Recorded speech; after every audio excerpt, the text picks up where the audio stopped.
और ये मान लेना कि ईश्वर ने ही मुझे आपके पास में भेजा है। मैं आपकी लड़ाई लड़ूंगा। अभी बस मेरी एक बात मान लेना, देखो मेरी भी 3 बहनें हैं। मेरे को ऐसा लग रहा है मेरी बहन ही यहाँ बैठी है, इसलिए ये मत करो।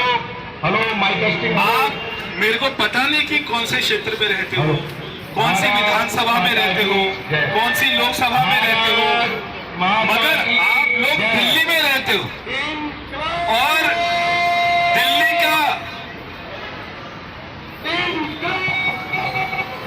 दिल्ली की आवाज, दिल्ली की लड़ाई वो हम यहाँ पे लड़ने के लिए आए हैं। मेरे साथ में आनंद साहू जी हैं, ये भी बहुत लड़ाई लड़ते हैं। तो अभी आप केवल क्योंकि यहाँ पे कुछ होना नहीं, आप और एक हफ्ता बैठो, 10 दिन बैठो, कुछ नहीं होगा। मैं आपके लिए खाना भेज दूंगा, मैं आपके लिए पानी भेज दूंगा, तकिया भेज दूंगा, कंबल भेज दूंगा, मगर कुछ नहीं हो, कुछ होना ही नहीं। इसलिए यहाँ बैठने का नहीं। अभी आपको आज तक कोई आया, मैं आया, मैंने आपको बोला उपराज्यपाल के पास लेके जाऊंगा, चीफ सेक्रेटरी से बात करूंगा, जहां बात करनी होगी करूंगा, मगर कृपया मेरी हाथ जोड़कर प्रार्थना मेरी बहनों, आप जहां जहां दिल्ली में रहते हो वहां वहां अपने अपने घर जाओ।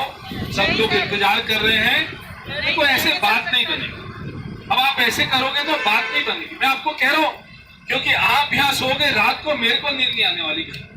अब मैं आया हूँ, क्या आप में से आज तक कोई मेरे से मिला? नहीं मिला। मैं आपको जानता हूँ, नहीं जानता। दिल्ली के सर्व शिक्षा अभियान के तहत काम करने वाली दिल्ली की टीचर्स ने अपनी मांगों को लेकर देर रात तक दिल्ली के मुख्यमंत्री अरविंद केजरीवाल के आवास के बाहर विरोध प्रदर्शन किया। प्रदर्शन के दौरान हाथों में बैनर लिए महिला शिक्षकों ने दिल्ली सरकार से अपने लिए न्याय मांगा। दिल्ली के सिविल लाइन स्थित केजरीवाल के आवास के बाहर धरने पर बैठी महिला शिक्षकों ने कहा, आज हम महिला शिक्षक होते हुए भी खुले आसमान के नीचे अनशन पर बैठे हुए हैं और केजरीवाल और यहाँ की शिक्षा मंत्री अतिशी 500 मीटर की दूरी पर आराम से अपने कमरों में और महलों में सो रहे हैं। महिला शिक्षकों ने कहा कि हमें सैलरी नहीं मिली है, बीते 2 साल से हम दिक्कतों का सामना करके जीवन यापन कर रहे हैं। दिल्ली के मुख्यमंत्री और शिक्षा मंत्री बिना सैलरी के अपना घर चला कर दिखाएं। हम लोग मरने पर मजबूर हो गए हैं, किराए के मकान में रहते हैं, किराया भी नहीं दे पा रहे हैं, हमारे पास किराया देने की अब हैसियत नहीं रही है। हमारा कोर्ट का ऑर्डर भी आया था कि टीजीटी और पीआरटी में कन्वर्ट नहीं कर सकते, लेकिन हाई कोर्ट के आदेश को न मानते हुए दिल्ली के मुख्यमंत्री अरविंद केजरीवाल ने नियमों को नजरअंदाज किया है। शिक्षकों के 2 दिन का अनशन देख भाजपा के पूर्व सांसद प्रवेश वर्मा ने धरना स्थल पर पहुंचकर उनका अनशन तोड़वाया और जल्द से जल्द उनकी मांगों को पूर्ण करवाने के वादे किए। इसके साथ ही प्रवेश वर्मा केजरीवाल को खूब खरी खोटी सुनाई। उन्होंने कहा, जहां एक और केजरीवाल शिक्षा का राग अलापते नहीं थकते, वहीं उन्हीं शिक्षिकाओं को वेतन नहीं दे रहे, जिन शिक्षकों की बदौलत शिक्षा का ढिंढोरा पीट कर चुनाव जीतते हैं, लेकिन वही शिक्षिकाएं धरने और अनशन पर आपके आवास पर बैठी हैं। कुछ तो शर्म करो केजरीवाल जी। जब हमारी टीम ने शिक्षिकाओं से बातचीत की तो देखिए क्या कुछ कहा हमारी इस खास रिपोर्ट में। सीएम आवास के बाहर 4 दिन से महिला शिक्षक धरने पर बैठी हुई हैं और आज बीजेपी सांसद परवेज वर्मा यहां आए थे, क्योंकि कुछ लोग अनशन पे बैठे हुए थे, उनका अनशन तोड़वाया और उनको आश्वासन दिया है कि आप यहां से जाइए, हम एलजी से मीटिंग कराकर इस मुद्दे पर चर्चा करेंगे। हमारे साथ बातचीत करेंगे रेणु जी हैं, ये भी लगातार 2 दिन तक धरने पर बैठी हैं अनशन पर और इनका ये बड़ा बुरा हाल हुआ था, वीडियो हम आपको दिखाएंगे। रेणु जी, आज परवेज वर्मा जी आए जो भाजपा के सांसद हैं, क्या कुछ आप लोगों को आश्वासन मिला? हमें बड़ी खुशी हुई है। हालांकि उन्हें जैसे ही इससे पहले उन्हें इन्फॉर्मेशन नहीं थी और उन्हें जैसे ही पता लगा कि महिला शिक्षक दिल्ली की और इस तरह से सड़कों पे बैठी हुई है, विदिन 1 आवर, हालांकि आज वो बहुत ज़्यादा बिजी थे, उनके पापा का बर्थडे भी था और वो सारे कार्यक्रम जल्दी से निपटा के और बीच में हमारे लिए जब उन्हें पता चला कि हमारे ही एक टीचर की तबीयत बहुत ज़्यादा ख़राब हो रही है और बहनें इस तरह से सड़कों पर बैठी हुई है, वो तुरंत आए, उन सर का अनशन तुड़वाया और उन्होंने हमें आश्वासन दिया है कि आप सब मेरी बहनों की तरह हो और इस तरीके से मैं आपको नहीं देख सकता। अब आपकी जो लड़ाई है अब मैं लड़ूंगा, अब आपको अकेले लड़ने की ज़रूरत नहीं है, मैं साथ हूँ और एलजी सर से और जो भी सेक्रेटरी एजुकेशन है सबसे मैं मुलाकात करवाऊंगा और मैं आपका ये मुद्दा आगे लेकर जाऊंगा और आप लोगों को आज के बाद सड़क पर बैठने की ज़रूरत कभी नहीं पड़ेगी। लेकिन आप ऐसी जगह बैठी हैं जहाँ से सीएम केजरीवाल जी निकलते हुए हैं, तमाम मिनिस्ट्री के लोग निकलते हैं यहाँ से, लेकिन क्या किसी की आप पे नज़र नहीं पड़ी? सिर्फ सांसद ही क्यों यहाँ पर आए? ऐसा नहीं है कि नज़र नहीं पड़ती है, कुछ चीज़ें होती है जानबूझ के, अब उल्लू बने बैठे हैं कि आंख बंद करके, नज़र सबकी पड़ती है। अब चोर भी वही है, अब कोई ये तो आके बोलेगा नहीं कि ये गलती मैंने ही की है या मैं ही चोर हूँ। उन्हें सब कुछ पता है कि सारी चीज़ें, अगर शिक्षक बैठा है तो लीगली चीज़ को लेके बैठा होगा। वो कोई ऐसा धरना नहीं लेके बैठा है कि हमें ये चाहिए या वो चाहिए। शिक्षक बैठा है तो डॉक्यूमेंट पे ही बात करेगा, वो रिटर्न चीज़ों पे बात करेगा, और उनका जवाब उनके पास है नहीं तो फिर आएंगे कहाँ से? उन्हें तो वो वाली जनता चाहिए जो फ्री के लालच में उनके पास आ जाए। सही और विकास की बात तो वो कभी करते ही नहीं है। दिल्ली के बच्चों के विकास की बात नहीं करेंगे, ना देश की बात करेंगे। उन्हें तो फ्री सेवा देनी है। लेकिन शिक्षा मॉडल पे तो बात करते हैं ना वो। हाँ, शिक्षा मॉडल पे इस तरीके से बात करते हैं, शिक्षा मॉडल को लेकर तो वो पंजाब में आ गए हैं। पंजाब का तो मॉडल बहुत अच्छा था। अब हमें बड़ा तरस आ रहा है पंजाब पे कि अब वो दिल्ली का हाल पंजाब में भी वही कर देंगे। हमें ये नहीं लग रहा कि पंजाब की जनता ने ऐसा क्या देख लिया दिल्ली में। हो सकता है कि कम्युनिकेशन गैप हो, उनकी बातचीत ना हुई हो। यहाँ का शिक्षा मॉडल एक शिक्षक ही बता सकता है, क्योंकि स्कूल के अंदर कदम एक शिक्षक ही रखता है। बाहर तो सिर्फ लोगों को उनकी प्रेस कॉन्फ्रेंस नज़र आती है, आतिशी जी और केजरीवाल की। अगर किसी की असलियत जाननी है तो किसी भी दिल्ली के शिक्षक से, मैं दावे के साथ कहती हूँ, अगर असलियत जाननी है तो वो शिक्षक अपने आप बता देगा। दूसरे वहाँ पर कोई होते नहीं है, वो वीडियो एडिटेड होती है जो ये प्रेस कॉन्फ्रेंस में और जो प्रचार किया जाता है। दिल्ली की जनता को प्लीज़ मैं विनती करती हूँ, प्लीज़ समझ जाइए इस इंसान को और इन लोगों को, इस सरकार को। आपके बच्चों का भविष्य बहुत अंधकार में है। अगर आज हम बैठे हैं सिर्फ अपने लिए नहीं, हमें बड़ा तरस आता है आप लोगों के बच्चों पर कि हम इतनी मेहनत कर रहे हैं और आप लोगों का बच्चों का कोई फ्यूचर नहीं छोड़ेंगे। वो बिल्कुल नहीं चाहते हैं कि बच्चे पढ़ जाए। एक सवाल, 4 दिन पहले भी मैंने आपकी स्टोरी अपडेट की थी, तभी मैंने आपके इस धरने पर 25 से 30 लोग देखे थे, 30 महिलाएं देखी थी। आज भी कम से कम दिखाई दे रही हैं। कारण क्या है? क्योंकि आपने उस दिन बताया कि 4000 करीब शिक्षा महिलाएं हैं जो मतलब भुक्तभोगी हैं, जो नौकरी से निकाली गई हैं। क्या वजह है? वजह नहीं, आज काफ़ी तादाद में हमारी जो महिला शिक्षक है वो आई थी। उसके बाद जब प्रवेश वर्मा जी ने आश्वासन दिया है और उनका मान रखने के लिए, उन पर विश्वास करने के लिए हमारे भाई की तरह वो है, इसलिए महिला शिक्षक इस विश्वास पर अपने घर पर चली गई है। जहाँ एक तरफ दिल्ली के मुख्यमंत्री अरविंद केजरीवाल महिला सशक्तिकरण की बात करते हैं, लेकिन आप यहाँ पर धरने पर बैठी हुई हैं, महिलाएं धरने पर बैठी हुई हैं। रात दिन मैंने देखा है कि प्रदर्शन आपका चला है। कारण क्या है? एक तरफ चुनाव की घोषणाएं हो रही हैं, अपने प्रत्याशियों के नाम ले रहे हैं और उनके प्रत्याशी जगह जगह चुनावी रैलियां करना शुरू कर दिया है, क्षेत्र में जा रहे हैं। तो क्या यहाँ तक आने पर, बल्कि उनके प्रत्याशी भी नहीं आए, आतिशी मैडम भी नहीं आई, केजरीवाल साहब भी नहीं आए, कारण क्या है मैम? क्या मानती इस राजनीति को, क्या मानती दिल्ली सरकार को? राजनीति, आप पार्टी जब से दिल्ली में आई है, राजनीति का स्तर बहुत गिर गया है। अब उन्हें क्या ही फ़र्क पड़ेगा? उन्हें लगता है कि हमने तो बहुत महीनों धरने किए थे, अभी इनको तो दिन ही 4 हुए हैं। शायद वो इंतज़ार कर रहे हैं कि ये भी महीनों लटके उसके बाद, या फिर वो इतने ढीठ हो चुके हैं, उनके आँख नाक सब बंद है और उनका फोकस सिर्फ चुनाव और वोट रहता है। विकास का मुद्दा या कोई और चीज़ तो रहती ही नहीं है, तो फोकस करेंगे क्यों?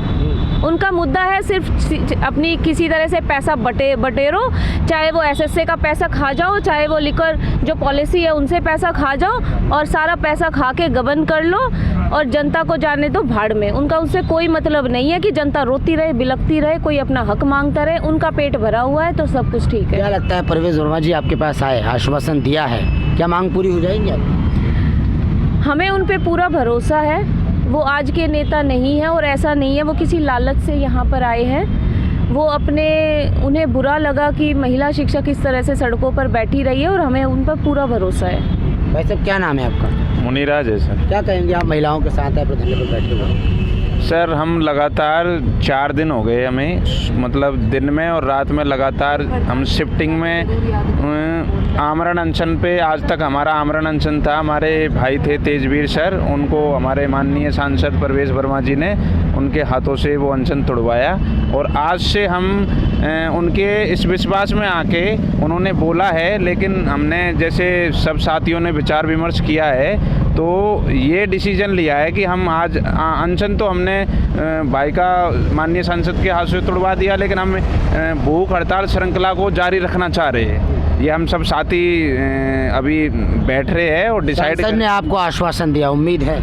हाँ सर, वो खुद आए थे हमारे पास। उन्हें बुरा लगा कि वो सड़क पे एक महिला जो रात दिन रुकी हुई है, उनकी स्थिति आप भी समझ सकते हो कि एक महिला को काफ़ी विपरीत परिस्थितियों में अपने घर परिवार से इधर उधर की परिस्थितियों में बाहर निकलना से पहले भी वो काफ़ी सोच समझती है। तो वो साथी जैसे पुरुष साथी रुके हुए हैं, वो पुरुष साथियों का साथ दिन और रात में लगातार हमारे साथ। पुरुष है, महिलाओं की बात कर रहे हैं अरविंद केजरीवाल जी।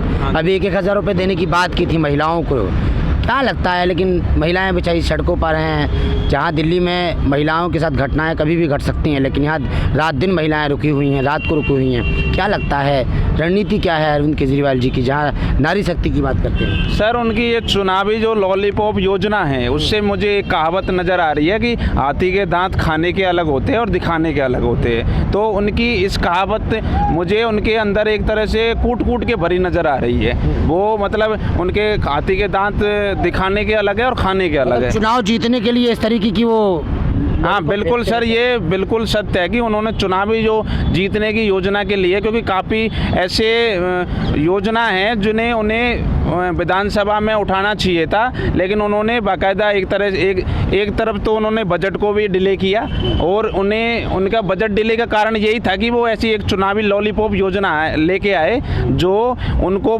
वोटर को प्रभावित कर सके। क्योंकि उन्होंने जैसे काफ़ी पहले भी चला रखी है फ्री में बस यात्रा और तीर्थ यात्रा का वो जो डिंडोरा पीठ थे है, लेकिन उनकी तीर्थ जो यात्रा करवा रहे तो असली तीर्थ तो यहाँ रोड पे बैठे हुए। उनका तीर्थ का जो उनको पाप लगेगा इन महिला साथियों का, जो रात में बेचारी यहाँ पड़ी हुई है, एक तरह से जैसे वो मतलब उनकी एक तरह से कोई सार सामान नहीं ले रहे, तो मैं नहीं मानता कि उनकी ये योजना वोटर पे प्रभावित करेगी। रेणु जी कुछ कह रहे थे आप इस मुद्दे को लेकर? मैं ना इस वे में अरविंद केजरीवाल की जो बहुत ही प्लान्ड आदमी होता है ना, वो है।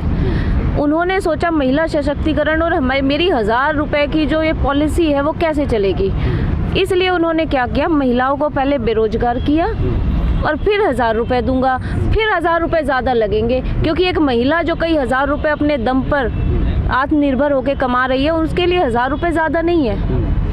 पहले इनको बेरोजगार किया जाए, ताकि हमारे जैसे जिस तरीके से 800 जो शिक्षक है वो घर बिठा दी गई महिलाएं, अब उन्हें 1,000 रुपये देंगे तो उन्हें 1,000 रुपये अच्छे लगेंगे। अदरवाइज़ उनके पास वोट नहीं आती महिलाओं की, तो महिलाओं को अपाहिज बनाया जाए पहले, और उनके बाद उनके सारे भक्त बन जाए 1,000 रुपये में, उनके पैर पकड़ के और उनके रोए। वो चाहते हैं, ये महिला सशक्तिकरण है। और ये मैं तो रोना आता है, मैंने कहा किस घड़ी में आतिशी जी दिल्ली में आई और राज करने लगी, और मैंने कभी सोचा भी नहीं था एक महिला होकर इतनी गलत सोच रखती है वो। जिस तरह की पॉलिसी आती है, जितनी उन्होंने राजनीति गिरा दी है, और मैं ये नहीं कहती इससे पहले भी राजनीति में सब कुछ चलता है, लेकिन जिस हिसाब से राजनीति अब गिरी है ना आप सरकार आने के बाद, मैं खुले तौर पे कहना चाहूँगी इससे पहले ये सब कुछ भी नहीं था। इन्होंने राजनीति भी गिराया, विकास भी गिराया, इन्होंने एक डिग्निटी गरिमा होती है वो सब कुछ गिरा दिया है। मैडम क्या कुछ कहेंगे? मैं सर यही आए हैं, आपको आश्वासन दिया है, क्या लगता है आपको? अगर महिलाओं शिक्षकों की यहाँ बैठने की स्थिति से वो प्रभावित होकर यहाँ आए हैं, तो हमें पूर्ण विश्वास है वो कुछ ना कुछ कदम ज़रूर उठाएंगे। उन्होंने उस स्थिति को समझा है कि एक महिला शिक्षक जब सड़क पर बैठी है तो ज़रूर कोई ऐसी बात है, और उन्होंने तो बताया है कि आपकी स्थिति को देखकर 4 दिन तक उन पर कोई फ़र्क नहीं पड़ा, तो आगे भी कोई फ़र्क नहीं पड़ेगा। इसलिए मैं अब आपका साथ दे रहा हूँ। और जो हमारे साथी अनशन पर बैठे हुए थे, उन्होंने आग्रह किया कि आप अपना अनशन तोड़ दीजिए। अपनी ये जिम्मेदारी, जो अपने साथियों की जिम्मेदारी आप अनशन से सिर्फ अपने कंधे पे उठा रहे थे, अब उसका बोझ हमारे कंधे पर डालिए, और हम आपके लिए जो हो सकेगा वो करेंगे, और एलजी साहब तक आपकी बात पूरी कोशिश करेंगे और पहुँचवाएँगे। आप 4 दिन तक के भूख हड़ताल पे बैठे हुए हैं? जी सर। क्यों बैठे हैं? जितना न्याय नहीं मिलेगा उतने बैठे रहेंगे। जब तक महिला शिक्षकों को न्याय नहीं मिलेगा तो बैठे रहेंगे? बिल्कुल बैठे रहेंगे सर।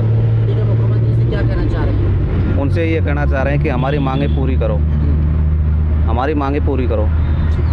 क्या नाम है मैडम आपका? पूनम रानी सर। पूनम जी क्या कुछ कहेंगी? लगातार आप लोग यहाँ पर धरने पर? सर, हमें धरना प्रदर्शन पर और भूख हड़ताल पर आमरण अनशन को आज 4 दिन हो गए हैं। प्रवेश वर्मा जी के आने के बाद जो है वो हमारे साथी तेजविंदर का जो है वो आमरण अनशन जो है ख़त्म कराया गया, जूस पिलाकर इस प्रकार से। और उन्होंने हमें आपको सांसद जी बिल्कुल सर, क्योंकि उन्होंने इस प्रकार से आश्वस्त किया ना हमें कि हमें लगता है कि वो हमारा सहयोग अवश्य करेंगे। तो दिल्ली सरकार पे उम्मीद क्यों नहीं है आपको? क्योंकि सर हम जब 4 दिन से इतना संघर्ष कर रहे हैं और एक कोई देखने भी नहीं आया, तो आप किस प्रकार की उम्मीद लगाएंगे? लेकिन वो तो कहते हैं कि हम तो महिलाओं की सुरक्षा की बात करते हैं। तो सर आप अब तो आपके सामने ही परिणाम है, आप खुद भी इस चीज़ को रेज कर सकते हैं कि कहते हैं जो वो करते नहीं है। कथनी और करनी में बहुत अंतर होता है सर। आतिशी मैडम से कोई अपील करना चाहेंगे? आतिशी मैडम से अपील करना चाहूँगी, एक महिला मंत्री होकर आप महिलाओं पर अत्याचार कर रही हैं, इसके लिए उनको खुद शर्मसार होना चाहिए। और उस चीज़ को मतलब महिला का दर्द नहीं समझ रही सर, इससे बदतर शायद भारत में। क्या कुछ कहेंगे आप? पुरुष हैं, महिलाएं धरने पर बैठी हुई हैं, जंतर मंतर पर रात दिन प्रदर्शन कर रही हैं बेचारी। और दिल्ली में आपने देखा होगा कि महिलाओं के साथ कभी भी घटनाएं घट जाती हैं। सर मैं ये कहना चाह रहा हूँ कि यदि महिलाएं क्यों बैठी हैं, यहाँ से मात्र 500 मीटर पे दूर है पे केजरीवाल जी का घर है, जो 45 करोड़ का जो लगाया हुआ है पर्दे होकर उसमें रह रहे हैं। उनसे थोड़ी दूर पे महिलाएं सड़क पे, आप घरों में सो रहे हो, वो महिलाएं सड़क पे हैं। आदमी सड़क पे क्यों आता है? जब उसकी अंतरात्मा एकदम दुखित हो जाती, हर कष्ट को सहते सहते बिल्कुल वो भर जाता है, उसके बाद एक कदम उठाता है। और हमें पिछले 2 साल से हम परेशान हैं। कुछ लोग बेरोज़गार हो गए, नौकरी एसएससी से गेस्ट में कर दिया, गेस्ट से उनको रिलीव कर दिए, अब सैलरी नहीं दे रहे हैं। बताइए हम घर परिवार अपना कैसे चलाएं? छोटे छोटे बच्चे हैं, उनका खर्च कैसे, स्कूल की फीस है, पढ़ाई का फीस है, किराया है। केजरीवाल जी तक आवाज़ नहीं पहुँच रही है क्या महिलाओं? सर बिल्कुल पहुँच रही है, बिल्कुल पहुँच रही है। उनको इग्नोर किया जा रहा है, बिल्कुल इग्नोर किया जा रहा है। तो क्या मिलेगा इग्नोर करके? सर इग्नोर करके उनको ये मिल रहा है कि ऐसे करते करते रहेंगे उठ जाएंगे, मगर हम उठने वाले नहीं हैं। जब आप रामलीला मैदान में 2012-13 में अन्ना हजारे के साथ धरना करके आप यहाँ तक पहुँच गए, और उस समय आपने कहा था कि कुर्सी में कुछ ऐसा राज है कि जो बैठता है वो भ्रष्ट हो जाता है। तो मुझे लग रहा है कि वो चीज़ें वो आप में बखूबी बैठ रही है। कहा जाता है कि सरस्वती माँ जीवा पे 24 घंटे में एक बार ज़रूर सत्य बुलवा देती है। आपके द्वारा कही हुई बात बिल्कुल सत्य बैठती है। लोकसभा चुनाव चल रहा है और उन्होंने भी अपनी 4 प्रत्याशियां दिल्ली में उतारे हैं, वो भी जीत की बड़ी घोषणा कर रहे हैं। वो कह रहे हैं कि इस बार भारतीय जनता पार्टी हार जाएगी। खैर ये आप लोगों का राजनीतिक मुद्दा नहीं है, लेकिन चुनावी रैलियां चल रही हैं और केजरीवाल जी लगातार पीसी में जा रहे हैं, पीसीआर कर रहे हैं, आतिशी भी जा रही हैं। तो कारण क्या है कि आप लोगों का मुद्दा दिखाई नहीं दे रहा है उनको, आप लोगों की सुनवाई दिखाई नहीं दे रही है? 1-1 हज़ार रुपये महिलाओं को देने की बात कर रहे हैं और वहाँ दूसरी तरफ महिलाएँ धरने पर हैं बेचारी रात रात को। सर जब उनको ये लग रहा है कि इस बार बीजेपी को हम हरा देंगे, तो उनको बैसाखी की क्या ज़रूरत पड़ी? कांग्रेस का साथ लेने की क्या ज़रूरत पड़ी? उनका बहुत अच्छा काम किया, उनका शिक्षा मॉडल अच्छा है, स्वास्थ्य अच्छा है, जो उनका मोहल्ला क्लिनिक अच्छा है, 1-1 हज़ार रुपये देने वाली बात आ गई।